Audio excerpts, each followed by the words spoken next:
an Australian guy who did a little investigation into interest mortgage rates and what variable interest rates and compounding interest actually means. And he devised a method whereby you can actually pay off your house in 5 years and not pay any more than $30 per month interest on the loan that you've got. And understanding how to beat the banks. So I've got a couple of people that I've given this advice to, and everyone's been telling me that I should make it public, so here we go. With the interest rates rising in this country and with everyone going through financially hard times, I have some advice for you on how to beat the banks. In this country, and I mean this is a global problem, people don't understand finance, they don't understand how money works. Specifically in relation to interest rates, they don't understand how compound interest works. So I tell people this all the time. If you have mortgages, if you have loans, the best way to beat the banks is to stop playing their game. The reason why banks want you to pay mortgage rates monthly is because they rely on a thing called compound interest. Compound interest accrues over the course of that 30 days.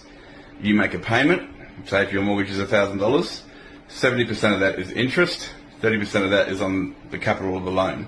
So essentially per month you're paying $700 in interest.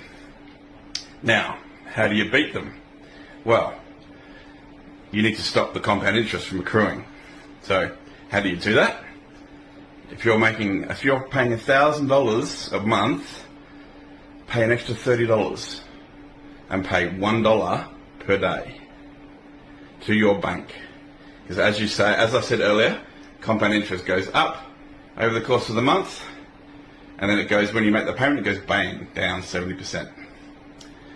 If you make $1 payment per day, it goes up. First day you make a payment, it goes, oh shit, back down to zero.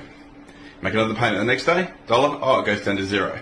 If you do that for 30 days, at the end of that 30 days, that mortgage payment that you make will be 100%, 100, on the capital that you have on that loan. You will pay a big fat zero in interest. Absolutely zero in interest. And you will end up cutting your mortgage from 25 years down to about 5. Now the trick with this, and it's another reason why the banks and all these people, they want you to be on fixed interest rates, because if you're on a fixed interest rate, you can't do this strategy. You can't do this because you're locked into a fixed interest rate. The only way that it works is if you do it on a variable rate, because obviously it drops the interest rate to zero. Day one, pay $1, zero. Day two, zero. Day three, zero, zero, zero, and so on. So you get to the end of that month when you pay your mortgage repayment, 100% of it goes on to your capital of your loan. So the banks don't make any money, and you pay off your loan in about 1/5 of the time. And you can do this with credit cards, you can do this with car loans, anything that has a variable interest rate, you can do it, and you can beat the banks. Now obviously the trick here is to make sure that you can do this, you have the opportunity to do this. They can't stop you from doing this. Obviously they will try to stop you from doing this. They don't like people doing this, they don't like people having this knowledge, which is why they try to say, oh yes, go and get a better interest rate. No, just stop paying interest. Nobody out there needs to be paying interest. Get smarter. Be better than the banks. I mean, 90% of the world's population don't even know what mortgage stands for. So mortgage is a Latin word. And it's one of the reasons why they stopped teaching Latin in the world, in schools, in the 90s. Because they don't want people to understand. Most Reserve Bank charters, most banking charters are written in Latin. That's why they stopped teaching it.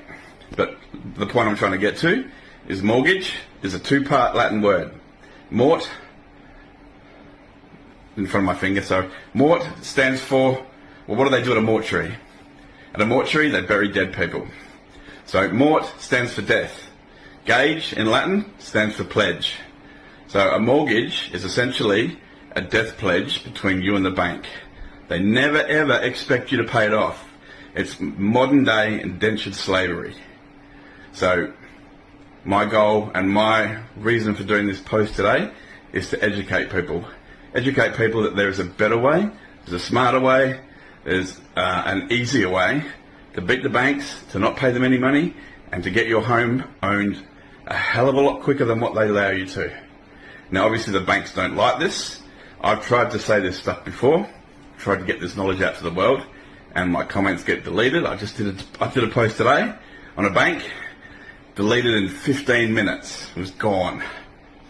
So the banks don't like this, they don't like this knowledge being out there, and they will try to stop you. They will send you cease and desist letters, they will try to stop you from doing it, but at the end of the day, they can't. If you get a cease and desist letter, once you start doing this $1 a day payment thing to your financial institution, ignore it, scrap it up, put it in the bin. What are they going to do? Take you to court and say, oh, Your Honour, he's paying too much. They get laughed out of court. So if you want to beat the banks, beat them by not paying compound interest. Cheers guys, hope you enjoyed that, and be safe out there. Interesting stuff, folks, and I would recommend people do that. Just pay $1 a day so that the interest doesn't compound by the end of the month, and suddenly you're going to be paying $1,000 a month off your actual loan rather than $300 off your loan and $700 in interest every month.